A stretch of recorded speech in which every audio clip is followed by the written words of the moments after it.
ക്ഷേമ പദ്ധതിയിൽ വമ്പൻ പ്രഖ്യാപനങ്ങൾ നടത്തി ഇത് ജനകീയ സർക്കാരെന്ന് തള്ളിമറിക്കുകയാണ് ധനമന്ത്രി. ക്ഷേമ പദ്ധതികൾ തെരഞ്ഞെടുപ്പ് സ്റ്റണ്ടല്ല, പ്രഖ്യാപിച്ച കാര്യങ്ങൾ നടപ്പാക്കുമെന്ന് സർക്കാരിന് ആത്മവിശ്വാസമുണ്ടെന്നും ധനമന്ത്രി വെച്ചലക്കുന്നു. ബാലഗോപാല, കൂടുതൽ ഊതല്ലേ? മലയാളി അരിയാഹാരം തന്നെയാണ് കഴിക്കുന്നത്. ഇത് തെരഞ്ഞെടുപ്പ് സ്റ്റണ്ട് തന്നെയാണ്. നിങ്ങളുടെ പ്രകടന പത്രികയിലെ വാഗ്ദാനങ്ങളായിരുന്നു ക്ഷേമ പെൻഷൻ വർധന, ആശമാരുടെ ഓണറേറിയം കൂട്ടൽ, 40 ലക്ഷം പേർക്ക് തൊഴിൽ തുടങ്ങി വമ്പൻ പ്രഖ്യാപനങ്ങൾ. പ്രകടന പത്രികയിൽ നിങ്ങൾ കൊടുത്ത വാഗ്ദാനങ്ങൾ ഇറങ്ങാൻ 6 മാസം മാത്രം ബാക്കി നിൽക്കുമ്പോൾ നടപ്പാക്കുന്നത് വരാനിരിക്കുന്ന തെരഞ്ഞെടുപ്പ് മുന്നിൽ കണ്ട് തന്നെയാണ്. അതുകൊണ്ട് ബാലഗോപാലൻ കൂടുതൽ ഇട്ടങ്ങ് ഇളക്കരുത്. കയറിയ ഉടനെ പ്രകടന പത്രികയിലെ വാഗ്ദാനങ്ങളല്ലേ പാലിക്കേണ്ടത്. പക്ഷെ അത് നടപ്പാക്കാൻ പോലും 5ാം വർഷത്തിലേക്ക് അടുക്കേണ്ടി വന്നു. പ്രഖ്യാപനവും മുഴുവനായി പാലിച്ചിട്ടില്ല. അതായത് ക്ഷേമ പെൻഷൻ 2500 ആക്കും എന്നായിരുന്നു. പക്ഷേ 2000 ഒതുക്കിയിട്ടുണ്ട് ബാലഗോപാലൻ. സാധാരണക്കാരോടുള്ള പ്രതിബദ്ധതയാണ് സർക്കാരിന്റെ മുഖമുദ്രയെന്ന് ധനമന്ത്രി വെച്ചലക്കുന്നത്. മുൻപ് കിറ്റ് കൊടുത്ത് അധികാരം ഉറപ്പിച്ചതുപോലെ ഇപ്പോൾ അവസാന നിമിഷം ക്ഷേമ പദ്ധതികളിൽ കൈവച്ചിരിക്കുന്നത് തദ്ദേശ നിയമസഭാ തെരഞ്ഞെടുപ്പുകൾ മുന്നിൽ കണ്ട് തന്നെയാണ്. പക്ഷെ അത് സമ്മതിച്ചു തരില്ല. പകരം പറയും ജനങ്ങളോടുള്ള പ്രതിബദ്ധതയെന്ന്. ഇവിടെ നമ്മൾ കാണേണ്ട മറ്റു ചില കാര്യങ്ങൾ കൂടിയുണ്ട്. പ്രകടന പത്രികയിലെ വാഗ്ദാനങ്ങൾ ഈ സർക്കാർ പാലിച്ചിട്ടില്ല. ഉമ്മൻചാണ്ടി സർക്കാരിന്റെ കാലത്ത് 600 രൂപയായിരുന്ന ക്ഷേമ പെൻഷൻ പിണറായി സർക്കാരിന്റെ കാലത്താണ് കൂട്ടിയത്. 1600 രൂപയാക്കി. 2021 LDFന്റെ പ്രകടന പത്രികയിലെ വാഗ്ദാനം 2500 രൂപയാക്കും എന്നായിരുന്നു. ഏറെ പ്രതീക്ഷയോടെ കാത്തിരുന്ന ക്ഷേമ പെൻഷൻ വർധനവില്ലാതെ 2ാം പിണറായി സർക്കാരിന്റെ അവസാന സമ്പൂർണ്ണ ബജറ്റും കടന്നുപോയി. 2024 ബജറ്റിൽ പോലും ഉൾപ്പെടുത്താതെ പെൻഷൻ വർധന മാറ്റിവെച്ചു. പകരം ബജറ്റിൽ ക്ഷേമ പെൻഷൻ കുടിശ്ശിക തീർക്കും എന്നുള്ള പ്രഖ്യാപനം മാത്രമായിരുന്നു ഉണ്ടായിരുന്നത്. അതായത് ചുരുക്കി പറഞ്ഞാൽ ബജറ്റിൽ ഉൾപ്പെടുത്താതെ ക്ഷേമ പെൻഷൻ വർധന തെരഞ്ഞെടുപ്പ് അടുക്കുമ്പോൾ പ്രഖ്യാപിക്കാൻ വേണ്ടി മാറ്റിവെച്ചു. തെരഞ്ഞെടുപ്പിന് ആയുധമാക്കുന്നതിനു വേണ്ടി തന്നെയായിരുന്നു ഈ നീക്കം. എന്നിട്ടും മുഴുവനായും ആ പ്രഖ്യാപനം പാലിച്ചില്ലല്ലോ. 2500 എത്തിക്കും എന്ന് പറഞ്ഞ ആ തുക 2000 കൊണ്ടുവന്ന് സഡൻ ബ്രേക്ക് ഇട്ടിരിക്കുകയാണ് ധനമന്ത്രി. 5 വർഷം കൊണ്ട് 2500 രൂപയിൽ എത്തിക്കും എന്നുള്ളതായിരുന്നു LDFന്റെ ആ പ്രകടന പത്രികയിൽ ഉണ്ടായിരുന്ന തങ്കലിപികളിൽ എഴുതി വെച്ചിരുന്ന വാഗ്ദാനം. 5ാം വർഷത്തോട് അടുക്കുമ്പോഴാണ് ഈ 1600 നിന്ന് 400 രൂപ കൂട്ടി 2000 പോലും ആക്കിയത്. ഇനി എപ്പോഴാണ് 2500 ഇവർ എത്തിക്കാൻ പോകുന്നത്? അതുകൊണ്ട് കണ്ണടച്ചിരുട്ടാക്കാൻ ശ്രമിക്കരുത് ബാലഗോപാലൻ. ഈ ടീംസ് ആണ് ഇത് തെരഞ്ഞെടുപ്പ് സ്റ്റണ്ടായി കാണരുത് എന്നൊക്കെ ഇപ്പോൾ പറഞ്ഞുകൊണ്ടിരിക്കുന്നത്. പാവപ്പെട്ട ജനങ്ങളുടെ ഗതികേട് വെച്ച് മുതലെടുപ്പ് നടത്തുകയാണ് സർക്കാർ ചെയ്യുന്നത്. ഇനി 6 മാസം കൂടി മാത്രമാണ് അധികാരത്തിലുള്ളത്. വീണ്ടും ജനങ്ങളെ കയ്യിലെടുക്കാനുള്ള അടവാണ് ക്ഷേമ പെൻഷൻ വർധന. ഇറങ്ങിപ്പോകാൻ നേരത്തെങ്കിലും പെൻഷൻ തുക കൂട്ടിയത് ആശ്വാസം തന്നെയാണ്. സാധാരണക്കാർക്ക് ആ തുക വലുത് തന്നെയാണ്. കാരണം സർക്കാരിൽ നിന്ന് കിട്ടുന്ന ക്ഷേമ പെൻഷനിൽ മരുന്നും വീട്ടുസാധനങ്ങളും വരെ വാങ്ങാൻ കാത്തിരിക്കുന്ന മനുഷ്യരുണ്ട്. അവർക്ക് 400 രൂപ കൂട്ടിയാലും അത് വളരെ വലിയ ആശ്വാസമാണ്. അതുകൊണ്ട് സർക്കാരിന്റെ ഈ പ്രഖ്യാപനം അവർ ഇരു കൈയും നീട്ടി സ്വീകരിക്കും. പക്ഷെ അപ്പോഴും ആ പാവപ്പെട്ട ജനങ്ങളെ നിങ്ങൾ പറഞ്ഞു പറ്റിക്കുകയാണ് ചെയ്തിരിക്കുന്നത്. 2500 കൊടുക്കും എന്ന് പറഞ്ഞെടുത്ത് 2000 മാത്രം കൊടുത്ത് ഒതുക്കുകയാണ് ആ മനുഷ്യരെ. ക്ഷേമ പെൻഷനും കിറ്റും കാണിച്ച് സാധാരണക്കാരന്റെ വോട്ട് പെട്ടിയിൽ എത്തിക്കാനുള്ള സർക്കാരിന്റെ 1ാം തരം കളികൾ തന്നെയാണ് ഇതെന്നുള്ളത് ആർക്കാണ് അറിയാത്തത്? പൊട്ടന്മാരായ പ്രതിപക്ഷം പടിക്കൽ കൊണ്ട് കലമിട്ടുടച്ചിട്ടുമുണ്ട്. ക്ഷേമ പദ്ധതിയിൽ സർക്കാർ വമ്പൻ പ്രഖ്യാപനങ്ങൾ നടത്തിയപ്പോൾ പ്രതിപക്ഷ നിരയിലെ പൊട്ടന്മാർ ചില മണ്ടത്തരങ്ങൾ പറഞ്ഞു. ഇതോടെ അവരുടെ തനിക്കൊണം മലയാളികൾക്ക് മനസ്സിലായി. അതായത് വീണ്ടും അധികാരം പിണറായിയുടെ മുന്നിലേക്ക് താലത്തിൽ വെച്ച് കൊടുത്തിരിക്കുകയാണ് പ്രതിപക്ഷം.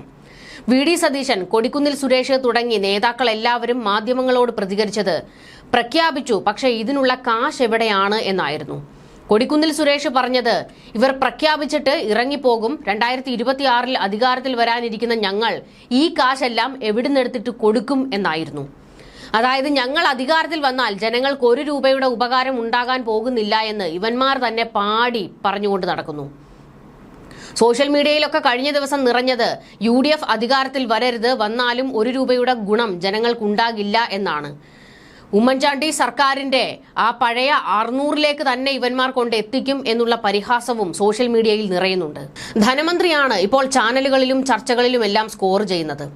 ജനങ്ങളുടെ സുരക്ഷയും ക്ഷേമവും മുൻനിർത്തി മുഖ്യമന്ത്രി പിണറായി വിജയൻ പ്രഖ്യാപിച്ച പദ്ധതികൾ നടപ്പാക്കും എന്നതിൽ നല്ല ആത്മവിശ്വാസമുണ്ട് എന്നാണ് ഈ പ്രഖ്യാപനങ്ങളൊക്കെ നടത്തിയിട്ട് ധനമന്ത്രി കെ.എൻ. ബാലഗോപാൽ മാധ്യമങ്ങളോട് പറഞ്ഞത്. ധനവകുപ്പ് കൃത്യമായി ഹോംവർക്ക് ചെയ്തിട്ടാണ് മുഖ്യമന്ത്രി ക്ഷേമ പദ്ധതികൾ പ്രഖ്യാപിച്ചത്. 2 മാസത്തോളമായി ഇതിന്റെ പണിപ്പുരയിലായിരുന്നു. LDF സർക്കാർ വെറുതെ വാഗ്ദാനങ്ങൾ നൽകില്ല. പറയുന്നത് ചെയ്യുമെന്നും ചെയ്യാവുന്നതേ പറയൂ എന്നുള്ള വിശ്വാസം ജനങ്ങൾക്കുണ്ട്.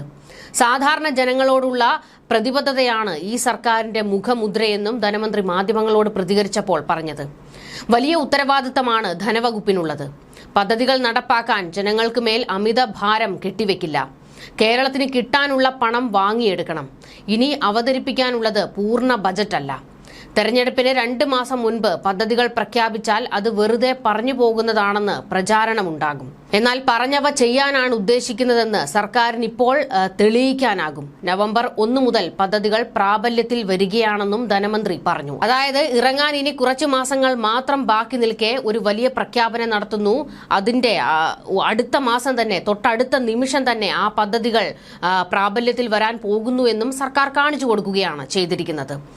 അതായത് ജനങ്ങൾ വീണ്ടും ഈ സർക്കാരിനോട് അടുക്കണം. ഇത് ജനകീയ സർക്കാർ എന്ന് ജനങ്ങൾ തന്നെ പാടി പുകഴ്ത്തണം. അതിനു വേണ്ടിയിട്ടാണ് ഇറങ്ങിപ്പോകാൻ നേരത്ത് ഇമ്മാതിരി ഗിമ്മിക്കുകളൊക്കെ കാണിക്കുന്നത്. കേരളത്തിന് കേന്ദ്ര സർക്കാർ സാമ്പത്തികമായി ഏറ്റവും ബുദ്ധിമുട്ടുണ്ടാക്കിയ കാലഘട്ടത്തിലൂടെയാണ് കടന്നുപോകുന്നത്. കേരളത്തിൽ ഒന്നും നടക്കാൻ പോകുന്നില്ല. എല്ലാം അടച്ചുപൂട്ടി പോകും, ശമ്പളം മുടങ്ങും, ട്രഷറി പൂട്ടും എന്നെല്ലാം പ്രചാരണമുണ്ടായി. വലിയ സാമ്പത്തിക ഉപരോധത്തിലാക്കി. എന്നിട്ടും നമ്മൾ അവിടുന്ന് പിടിച്ചു കയറി. വലിയ വിഭാഗത്തിനാണ് നേട്ടം ലഭിക്കുന്നത്. പ്രഖ്യാപിച്ച പദ്ധതികളിൽ പലതും പ്രകടന പത്രികയിലുള്ളവയാണ്. മുൻവർഷത്തേക്കാൾ 30,000 കോടിയിലേറെ രൂപ അധിക ബാധ്യത വന്ന പ്രഖ്യാപനങ്ങളുമായാണ് 1ാം പിണറായി സർക്കാർ അധികാരമൊഴിഞ്ഞത്. ചരിത്രത്തിൽ ആദ്യമായി കേരളത്തിന് ഭരണ തുടർച്ച ലഭിച്ചു. കോവിഡ് വരുത്തിയ പ്രതിസന്ധിക്ക് പുറമെയായിരുന്നു കേന്ദ്രത്തിലെ BJP സർക്കാർ കേരളത്തോട് കാട്ടിയ വിവേചനം. അർഹമായ പണം അനുവദിക്കാതെ കേരളത്തിനുമേൽ കേന്ദ്രത്തിന്റെ വലിയ തരത്തിലുള്ള കടുംവെട്ടുണ്ടായി. ഇനിയും കേരളത്തിനുമേൽ സമ്മർദ്ദം ഉണ്ടാക്കുമെന്നുറപ്പാണ്. ഈ വർഷം മാത്രം 6,000 കോടി രൂപയാണ് നിഷേധിച്ചത്. GST പരിഷ്കരണം വഴി ഒരു വർഷം 10,000 കോടിയോളം രൂപ കുറയുമെന്നാണ് കണക്കുകൂട്ടൽ. ഇതിനെയെല്ലാം അതിജീവിച്ച് ജനങ്ങളുടെ ജീവിതം മുന്നോട്ട് കൊണ്ടുപോകണമെന്ന് സർക്കാർ തീരുമാനിച്ചു. ജനങ്ങൾക്ക് വിശ്വാസമുണ്ടാകുന്ന വിധം സർക്കാർ പ്രവർത്തിച്ചു. വലിയ ഒരു ആത്മവിശ്വാസത്തിലായിരുന്നു ധനമന്ത്രി മാധ്യമങ്ങൾക്ക് മുൻപിൽ സംസാരിച്ചത്.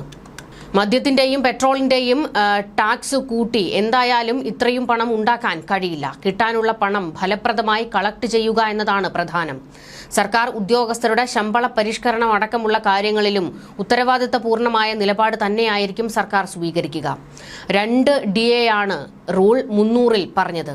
എന്നാൽ 3 DA ഇപ്പോൾ പ്രഖ്യാപിച്ചു. പാചക തൊഴിലാളികൾക്ക് 600 രൂപയാണ് കേന്ദ്ര സർക്കാർ അംഗീകരിച്ചിട്ടുള്ളത്. ഇന്ത്യയിലെ ഏത് സംസ്ഥാനത്തും 1000-നും 1300-നും അടുത്ത് മാത്രമാണ് ആശാ വർക്കേഴ്സിന് ലഭിക്കുന്നത്. അവരുടെ ആഗ്രഹത്തെ ആരും ചോദ്യം ചെയ്യുന്നില്ല. പക്ഷേ രാഷ്ട്രീയമായി അവരെ ഉപയോഗിക്കരുത് എന്നാണ് പറയുന്നതെന്നും ധനമന്ത്രി ബാലഗോപാൽ കൂട്ടിച്ചേർത്തു. അതായത് ബാലഗോപാൽ വീണ്ടും പറയുകയാണ്, ആശമാർ നടത്തുന്ന സമരത്തിന് പിന്നിൽ മറ്റാരൊക്കെയോ ഉണ്ട്, അതൊരു രാഷ്ട്രീയം കളിയാണ് എന്നൊക്കെ.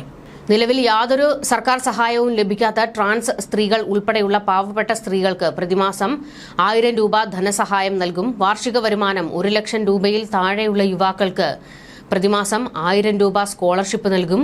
അങ്കണവാടി വർക്കർമാർക്കും ഹെൽപ്പർമാർക്കും ഓണറേറിയം 1000 രൂപ വർദ്ധിപ്പിച്ചു. ആശാ വർക്കർമാർക്ക് പ്രതിമാസ ഓണറേറിയം 1000 രൂപ കൂട്ടി. സാക്ഷരതാ പ്രേരകന്മാർക്ക് ഓണറേറിയം വർദ്ധിപ്പിച്ചു. ആയമാർക്ക് പ്രതിമാസ വേതനം 1000 രൂപ കൂട്ടി. നെല്ലിന്റെ സംഭരണ വില ക്വിന്റലിന് 30 രൂപയായി വർദ്ധിപ്പിച്ചു. സർക്കാർ ജീവനക്കാർക്ക് 1 ഗഡു ക്ഷാമബത്ത അനുവദിച്ചു. കുടുംബ ADS ഗ്രാന്റ് പ്രതിമാസം 1000 രൂപയായി ഉയർത്തി. വർദ്ധിപ്പിച്ച ശമ്പളം, പെൻഷനും മറ്റാനുകൂല്യങ്ങളും നവംബർ മാസം മുതൽ വിതരണം ചെയ്ത് തുടങ്ങുമെന്നും മുഖ്യമന്ത്രിയും കഴിഞ്ഞ ദിവസം പറഞ്ഞിരുന്നു. അതായത് ഇങ്ങനെ ഒരു പ്രഖ്യാപനം നടത്തി പോകുകയല്ല ചെയ്യുന്നത്, അത് നടപ്പിലാക്കും എന്ന് ഉറപ്പിച്ചു പറഞ്ഞിരിക്കുകയാണ്. അതുകൊണ്ട് നവംബർ മുതൽ ഇതെല്ലാം പ്രാബല്യത്തിൽ വരികയാണ് എന്നും സർക്കാർ വ്യക്തമാക്കിയിരിക്കുകയാണ്. വലിയൊരു നീക്കം തന്നെയാണ് എന്തായാലും സർക്കാർ നടത്തിയിരിക്കുന്നത്. അതുകൊണ്ട് തന്നെയാണ് ആത്മവിശ്വാസത്തിൽ ധനമന്ത്രി ഇപ്പോൾ മാധ്യമങ്ങളോട് സംസാരിക്കുന്നതും.